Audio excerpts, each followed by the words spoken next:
Have you ever wondered why some people seem to bend reality itself, while others spend their entire lives being crushed beneath it? You wake up, you move, you speak, you chase, you desire, you fear, and yet beneath all of it, there is a quiet, invisible game unfolding. A game you were never taught, never warned about, never prepared for. A game where truth is negotiable, morality is flexible, and real power belongs not to the righteous, but to the aware. This is not the life you were promised. This is the life that is. Imagine for a moment, stripping away every illusion you've been fed, the comforting lies, the noble ideals. The idea that good things happen to good people, that honesty guarantees reward, that kindness creates loyalty. Imagine seeing the world not as it should be, but as it is: cold, calculated, and deeply strategic. This is where life begins to make sense. From the moment you are born, you are placed into a hierarchy. Not a visible one, not one announced with titles and ceremonies, but a silent structure of influence, dominance, and submission. You learn early, though you don't realize it. The child who cries the loudest gets attention. The one who observes learns patterns. The one who manipulates learns control.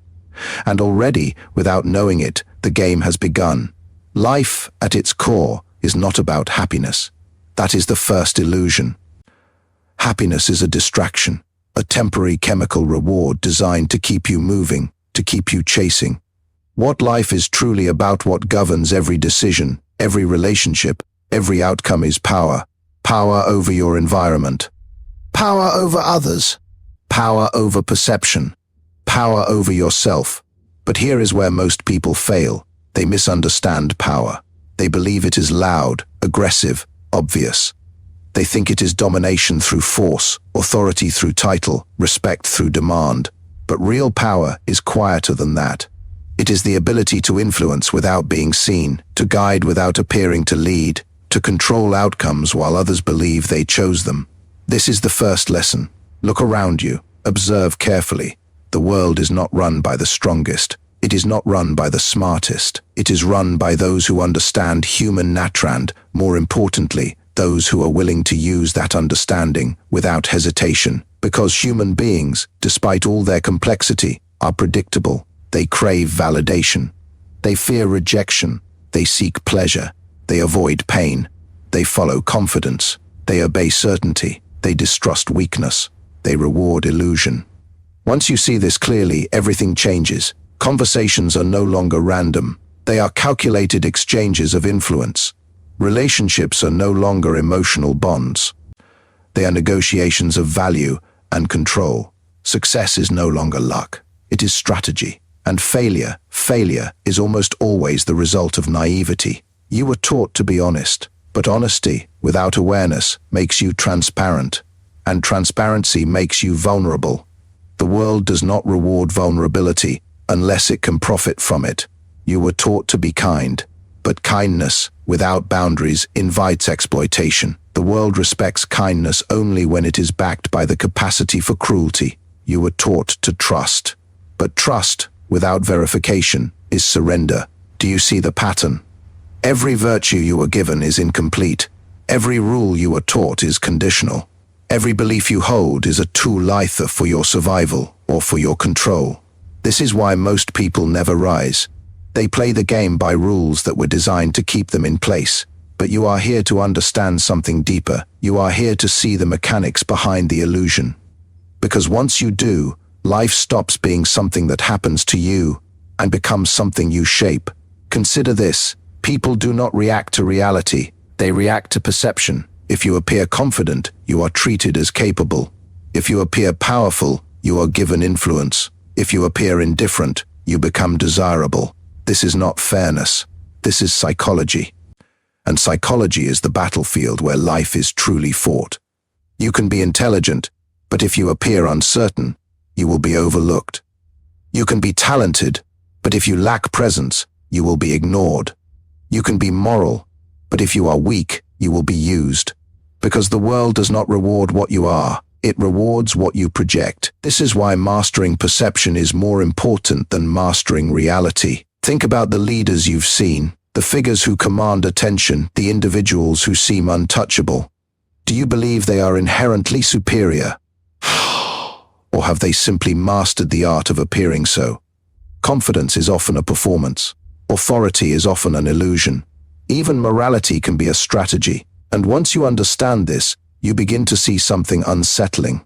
The people you trusted are not as pure as you believed. The systems you followed are not as just as they appear.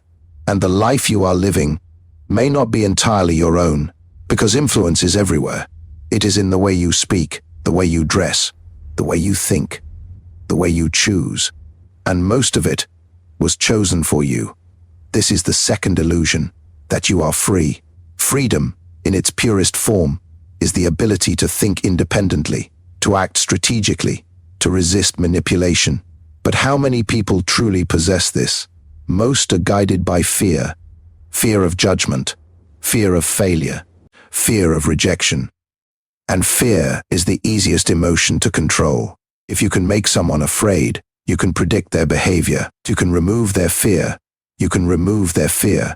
You can redirect it. If you can become the solution to their fear, you own their loyalty. This is why power is rarely given. It is taken, not through chaos, but through understanding.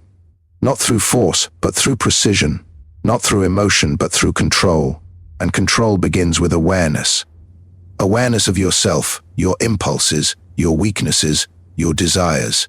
Because if you cannot control yourself, you will always be controlled by others. Awareness of others, their motivations, their fears, their patterns. Because if you cannot read people, you will always be at their mercy. And awareness of the system, the invisible rules that govern outcomes, the dynamics that shape success, the structures that maintain power. Once you see all three, you are no longer a participant. You become a strategist.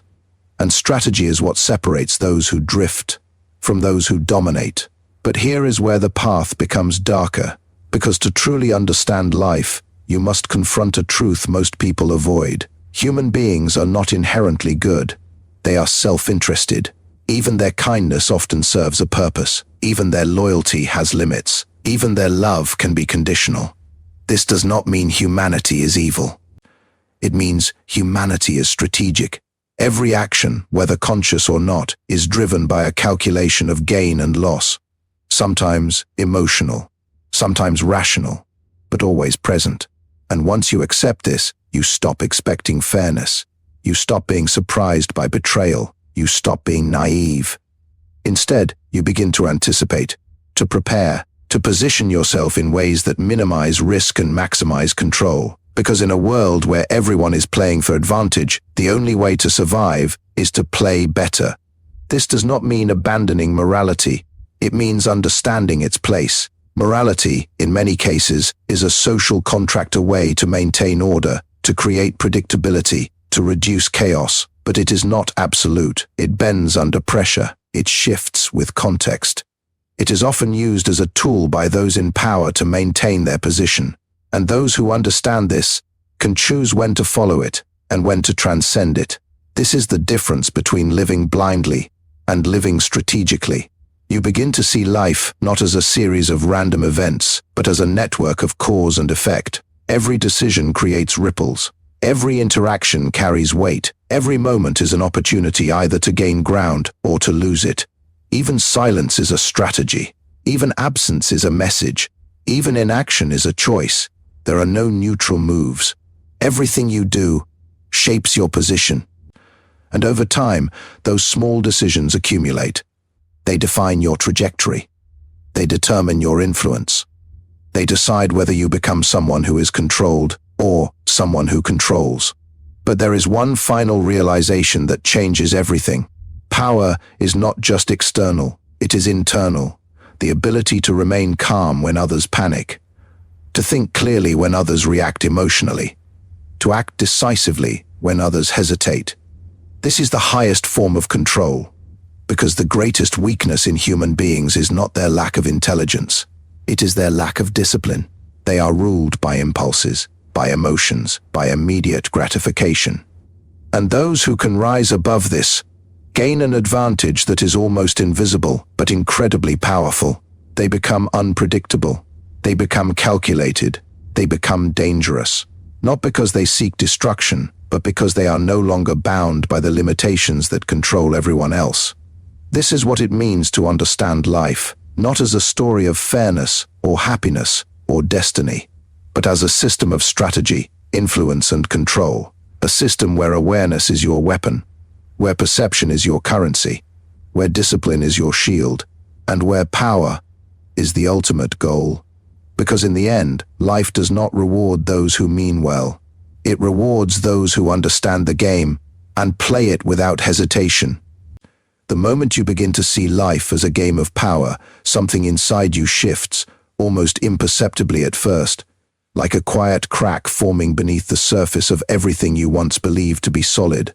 The rules you followed without question begin to feel fragile, almost artificial, as if they were constructed not to guide you forward, but to keep you contained. And this realization does not arrive with comfort. It arrives with tension, with unease, with the subtle understanding that if the world is not what you thought it was, then neither are the people within it and neither are you. Because the truth is, the greatest deception is not what others do to you, it is what you allow yourself to believe.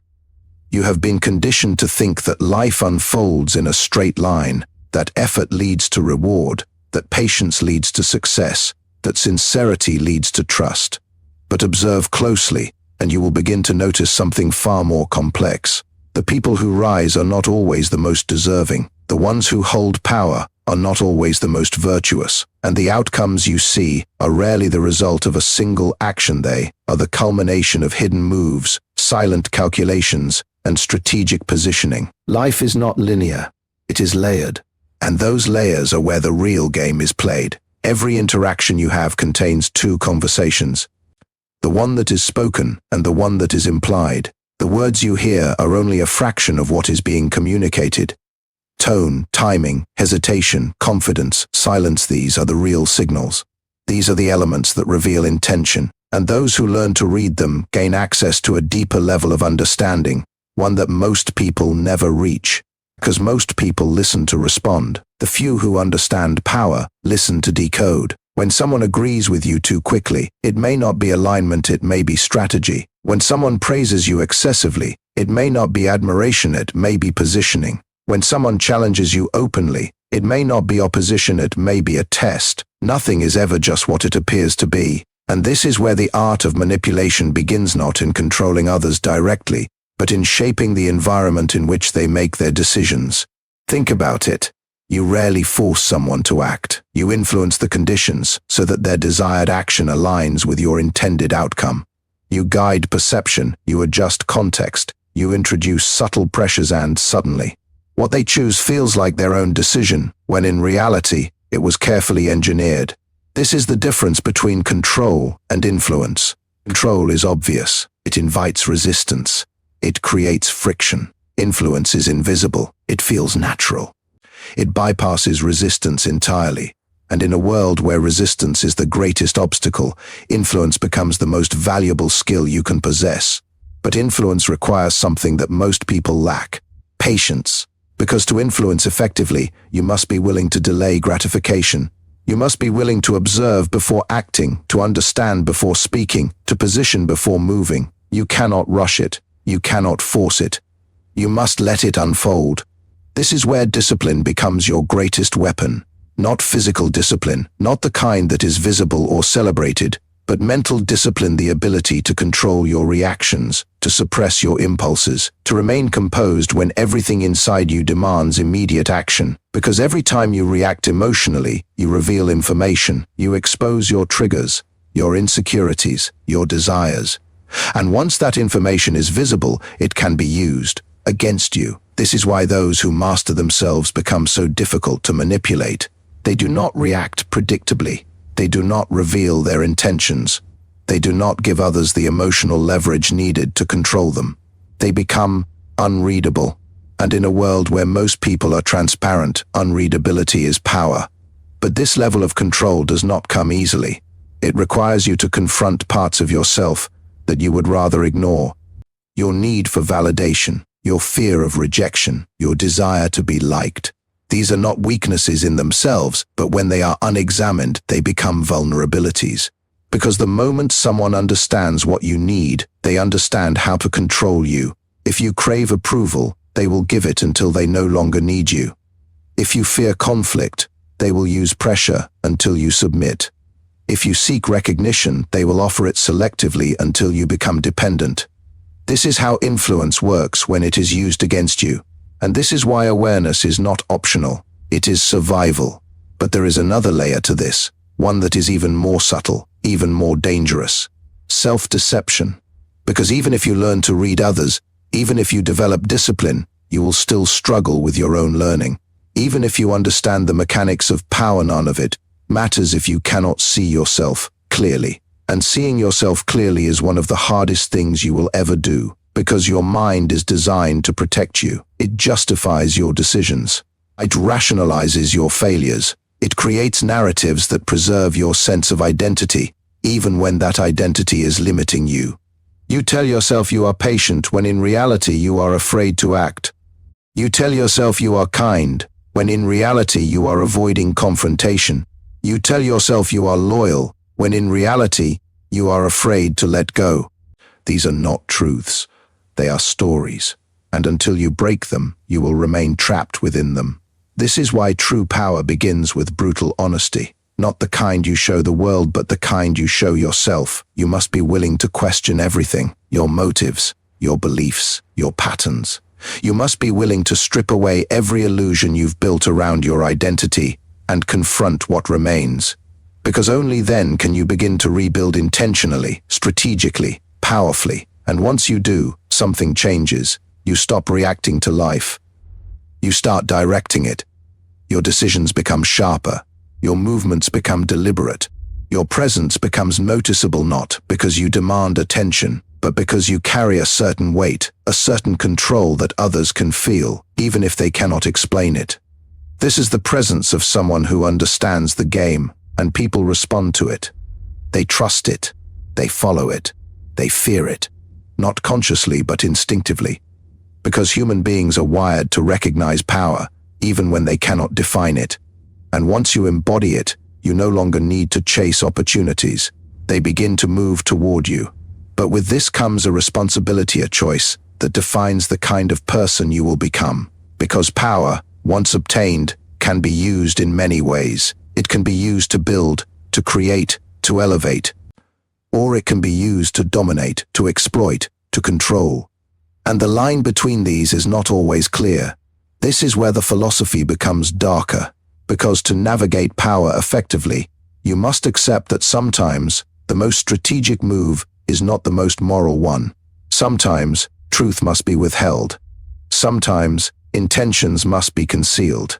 Sometimes actions must be taken that others would not understand. This is not about cruelty. It is about realism, because the world does not operate on idealism. It operates on outcomes. And outcomes are determined by those who are willing to do what others hesitate to do. This is why hesitation is so costly. Every moment you hesitate, someone else moves. Every moment you doubt, someone else decides. Every moment you wait for certainty, someone else takes the risk and claims the reward. Life does not pause for your comfort. It moves, constantly. And if you are not moving with it, you are being left behind. This is why clarity is so powerful. Not absolute certainty that rarely exists, but clarity of direction, clarity of intention, clarity of action. Because once you know what you want, once you understand the mechanics of achieving it, and once you are willing to act despite uncertainty, you gain momentum. And momentum is what separates intention from reality. But momentum must be sustained. It must be protected. Because there will always be forces that attempt to disrupt it. Distractions, doubts, external pressures. People who question you, people who resist you. People who try to pull you back into the patterns you've outgrown. And this is where most people fail. They begin to change, but they do not protect that change. They gain awareness, but they do not reinforce it. They take action, but they do not sustain it. And slowly, almost inevitably, they return to where they started. Because transformation is not a moment. It is a process, a continuous, deliberate effort to maintain control over your thoughts, your actions, your direction. And this is what makes it difficult. Not the initial realization, but the ongoing discipline. Because the world will constantly test you. It will tempt you with comfort. It will challenge you with resistance. It will confuse you with complexity. And in those moments, you will have a choice to revert or to evolve, to follow instinct or to apply strategy, to react or to control. And each choice will define you. Not in isolation, but cumulatively, because life is not shaped by single decisions. It is shaped by patterns. And patterns are built through repetition. This is why consistency is more powerful than intensity, because anyone can act strategically once. Few can do it repeatedly, relentlessly, without losing focus, without losing control. And those who can become unstoppable, not because they are extraordinary, but because they are disciplined, because they understand that life is not about occasional brilliance. It is about sustained execution, day after day, decision after decision, quietly, consistently, strategically, until the results become inevitable. And at that point, something interesting happens. The game begins to change, because once you reach a certain level of control, a certain level of awareness, a certain level of influence, the rules that once applied to you begin to shift. You are no longer reacting to the system. You are shaping it. You are no longer following paths. You are creating them. And others begin to follow you, not because you ask them to, but because they see something in you that they do not see in themselves. Certainty, direction, power. And that is when you realize that life was never about finding your place in the world. It was about creating it. And yet, just when you begin to feel the weight of control settling into your hands, when your perception sharpens and your movements grow precise, another truth emerges, one far more dangerous than ignorance. Power does not simply change your position in the world, it changes you. At first, the transformation feels subtle. You notice how easily you can predict reactions, how conversations begin to unfold exactly as you anticipated, how people start revealing themselves without you needing to ask. You see patterns where others see randomness. You sense motives beneath words. You recognize weakness behind confidence and insecurity behind arrogance. And with that awareness comes an advantage that feels almost unfair. But advantage, if left unchecked, evolves into something else. Detachment. You begin to see people less as individuals and more as variables. Their emotions become data. Their decisions become patterns. Their loyalty becomes conditional, measurable, and, in many cases, replaceable. And while this perspective gives you clarity, it also introduces a quiet distance between you and the world. Because to understand human nature deeply is to lose certain illusions about it. You stop believing in unconditional loyalty. You stop expecting consistent morality. You stop assuming that intentions are pure. And in place of those beliefs, you develop something colder, something more accurate, but less comforting. You develop realism. And realism, if not balanced, can isolate you. Because the more you see, the harder it becomes to relate. The more you understand, the less you are surprised. And the less you are surprised, the less you feel. This is the hidden cost of awareness. It sharpens your mind, but it can harden your perception. And if you are not careful, you begin to treat every interaction as a calculation, every relationship as a transaction, every opportunity as a move in a larger game. You become efficient, strategic, controlled, but also distant.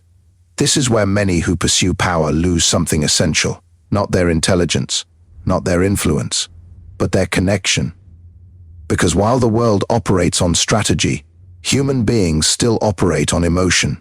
And if you remove yourself entirely from that dimension, you risk becoming effective but empty.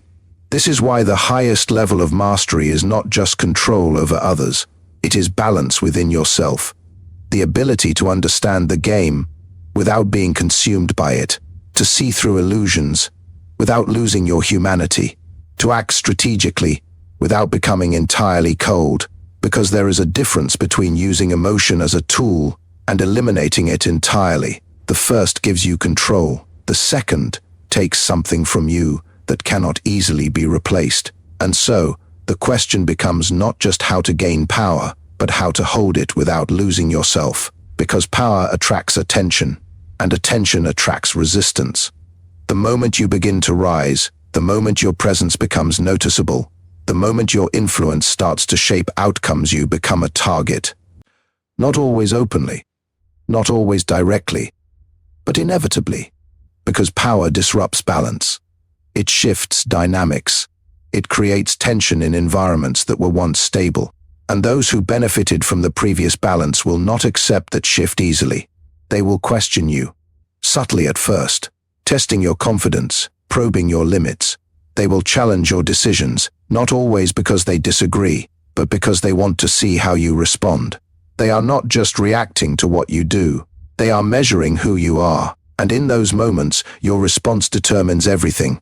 If you react defensively, you reveal insecurity. If you react emotionally, you reveal vulnerability. If you react aggressively, you reveal instability. But if you remain composed, calm, deliberate, controlled, you send a different message entirely.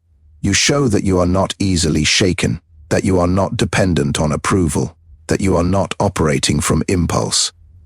And this earns a different kind of respect, not the loud, enthusiastic kind, but the quiet, cautious kind, the kind that recognizes strength and adjusts accordingly. Because people do not just respond to power, they adapt to it. And adaptation is where influence becomes authority. But authority introduces another layer of complexity. Because once people begin to follow you, once your decisions start to affect others, once your presence begins to shape environments, you are no longer just playing the game. You are setting the tone for it. And this requires a different level of thinking. You can no longer act purely for short-term gain. You must consider long-term positioning. You must think not just about outcomes, but about consequences, not just about moves, but about how those moves will be perceived, interpreted, remembered, because perception, once established, is difficult to change, and reputation becomes a form of power in itself. A well-crafted reputation can open doors before you even arrive. It can influence decisions in your absence. It can create expectations that work in your favor. But it can also become a constraint, because once people define you, they begin to predict you. And predictability, while useful in some contexts, can also be exploited. This is why adaptability is essential. You must be consistent enough to be trusted, but unpredictable enough to remain in control, a delicate balance. Too much consistency, and you become easy to read. Too much unpredictability, and you become difficult to trust. And trust, even in a strategic world, still matters. Not as an emotional bond, but as a functional necessity, because no one rises alone. Every structure of power, no matter how independent it appears, is supported by others. Allies, partners, followers, each playing a role, each contributing to the system you are building. And managing these relationships requires a level of awareness that goes beyond simple interaction. You must understand not just what people do, but why they do it, what drives them, what they fear, what they value. Because influence is not about treating everyone the same. It is about treating each person in the way that aligns with their nature. Some respond to recognition. Some respond to pressure.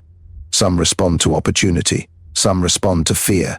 And the more accurately you can identify these triggers, the more precisely you can guide behavior. But this is where the line becomes thin, because the same skills that allow you to lead can also be used to manipulate.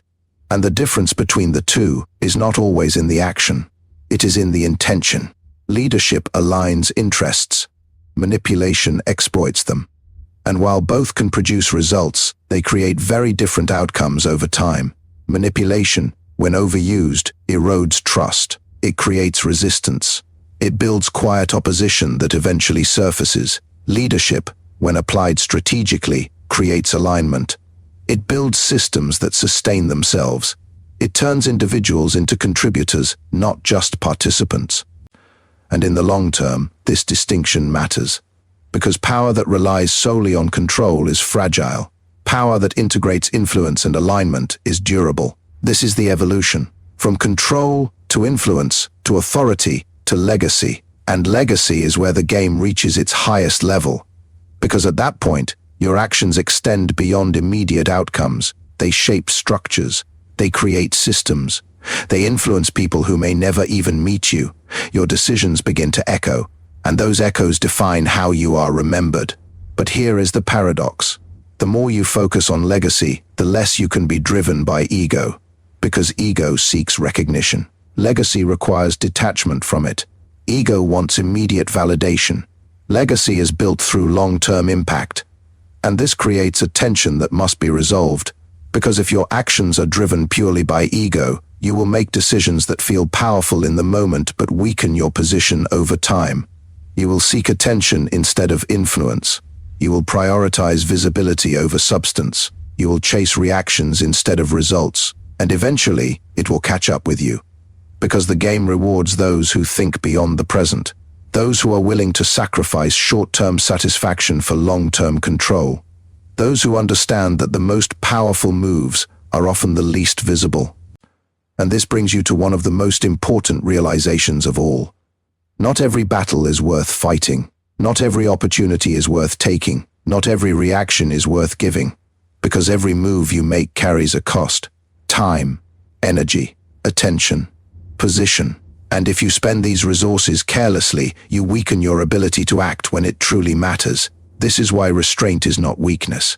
It is strategy, the ability to hold back, to wait, to observe, to choose your moment. That is what separates impulsive actors from true strategists. Because timing is everything. The right move at the wrong time fails. The wrong move at the right time can still succeed. And those who master timing gain an advantage that cannot easily be replicated. They move when others hesitate. They wait when others rush. They act when the conditions are in their favor. And over time, this creates a pattern of success that appears almost effortless, but is anything but. Because beneath that appearance is constant awareness, constant evaluation, constant adjustment. This is the reality of power. It is not a destination. It is a state of continuous engagement, a game that never truly ends. And the moment you think you have mastered it completely is the moment you become vulnerable again. Because the game evolves. People adapt. Circumstances change. And what worked before may not work again. This is why humility, even at the highest levels of power, remains essential. Not the kind that diminishes you, but the kind that keeps you aware. That keeps you aware. That prevents you from becoming rigid, predictable, outdated. Because in a world that is constantly shifting, adaptability is survival. And those who stop adapting eventually fall. No matter how high they have risen, no matter how powerful they once were. Because power, in its truest form, is not something you achieve once. It is something you maintain, relentlessly, deliberately, without illusion, without complacency, and always with awareness that the game is still being played. And now, you stand at the edge of a realization most people never reach, a realization that changes the way you see everything that came before and everything that will come after. Because when you strip away the illusions, when you dismantle the comforting narratives, when you look at life with absolute clarity, you begin to understand something that cannot be unseen. There is no neutral ground. You are either shaping your life or being shaped by it. Every moment you hesitate, every time you choose comfort over awareness, you are choosing to prioritize your own comfort over the discomfort of not knowing. Every time you ignore what you know deep down to be true, you surrender a piece of control.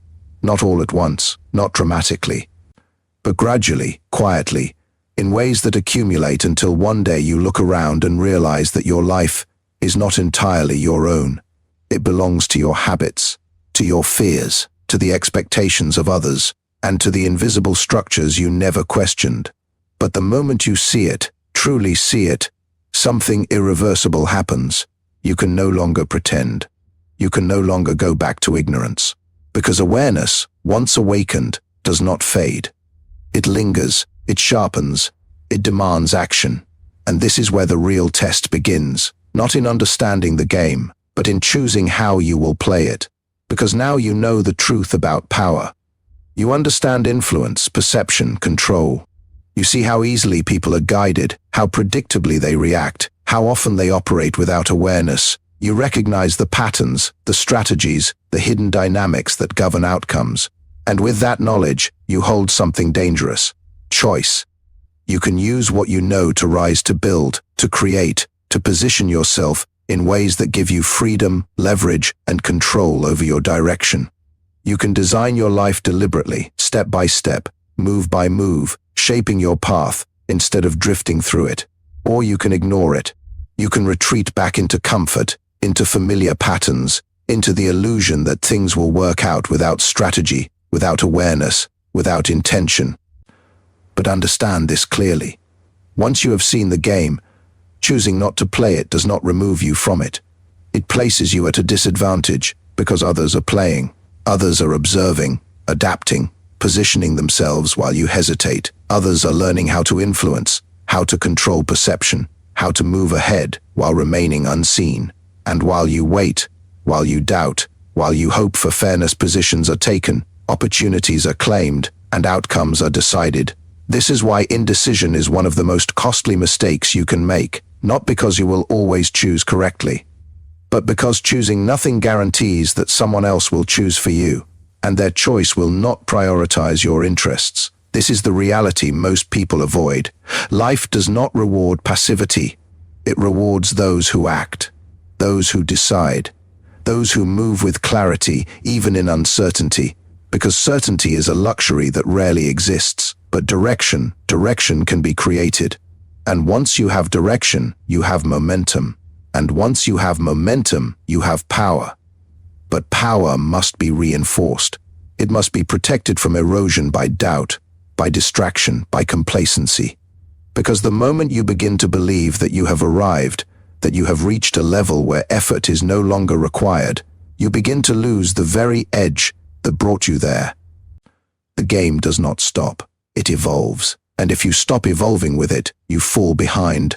This is why the most dangerous mindset is not failure. It is comfort. Comfort dulls awareness. It weakens discipline. It creates the illusion that what you have is secure, permanent, untouchable. But nothing is permanent. Positions change. Power shifts. Circumstances transform. And those who fail to anticipate this are eventually overtaken by it. This is why vigilance is not paranoia. It is preparation, the ability to observe continuously, to adapt consistently, to refine your strategies as the environment shifts, to never assume that what worked yesterday will work tomorrow without adjustment, because the world does not reward repetition. It rewards evolution, and evolution requires something that many people resist. Change, not the superficial kind, not the kind that looks impressive, but changes nothing underneath. Real change, the kind that alters your thinking, your behavior, your identity. The kind that requires you to let go of who you were, to become who you need to be. And this is where the path becomes difficult again, because growth is not comfortable. It challenges you. It exposes you. It forces you to confront limitations you would rather ignore. It demands consistency when you feel resistance. It requires action when you feel uncertainty. But this discomfort is the cost of control, and control is the foundation of freedom. Because true freedom is not the absence of structure, it is the ability to operate within structure without being constrained by it, to understand the rules without being limited by them, to navigate the system without being controlled by it. And that level of freedom is not given. It is built through awareness, through discipline, through strategy, through relentless execution over time. This is the path you are now standing on. Not a path of ease, not a path of comfort, but a path of power. And power, once fully understood, changes the way you see everything. You begin to notice the subtleties others miss, the hesitation in someone's voice that reveals doubt, the slight shift in tone that signals intention, the patterns in behavior that predict future actions. You see opportunities where others see obstacles. You recognize leverage where others see limitations. And in those moments, you have a choice again, to act or to hesitate, to move or to wait, to apply what you know or to ignore it. And each time, your decision reinforces your identity. You either become someone who understands and acts, or someone who understands and does nothing. And the difference between those two is everything. Because knowledge without action is wasted potential. Awareness without execution is illusion. And intention without movement is nothing. This is why the final truth is the simplest and the hardest, You must act, not recklessly, not impulsively, but deliberately, strategically, consistently, because action is what transforms understanding into reality.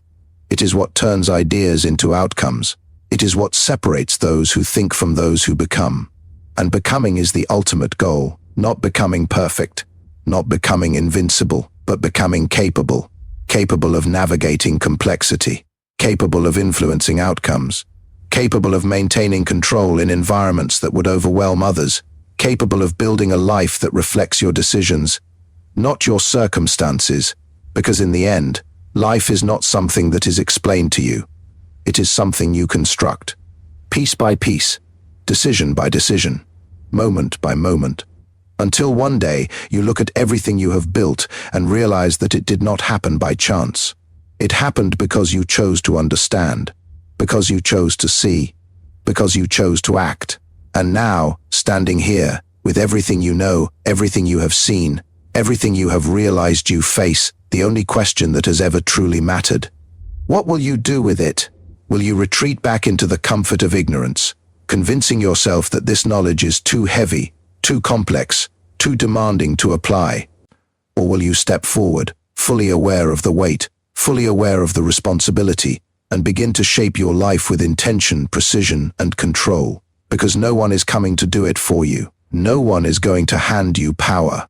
No one is going to guide you through every decision, protect you from every mistake, or guarantee your success. That responsibility is yours, and it always has been. So decide.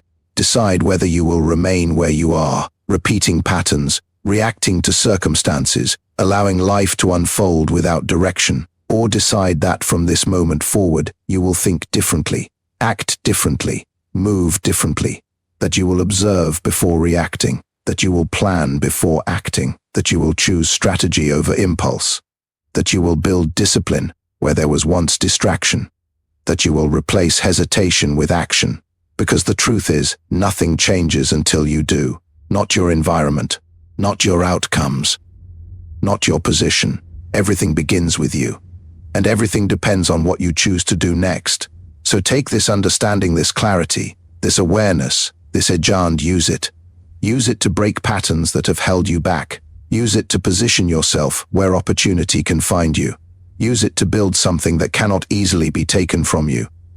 Use it to become someone who is not controlled by fear, by doubt, by external pressure, but someone who operates with intention, with awareness, with power, because life is not waiting for you to be ready.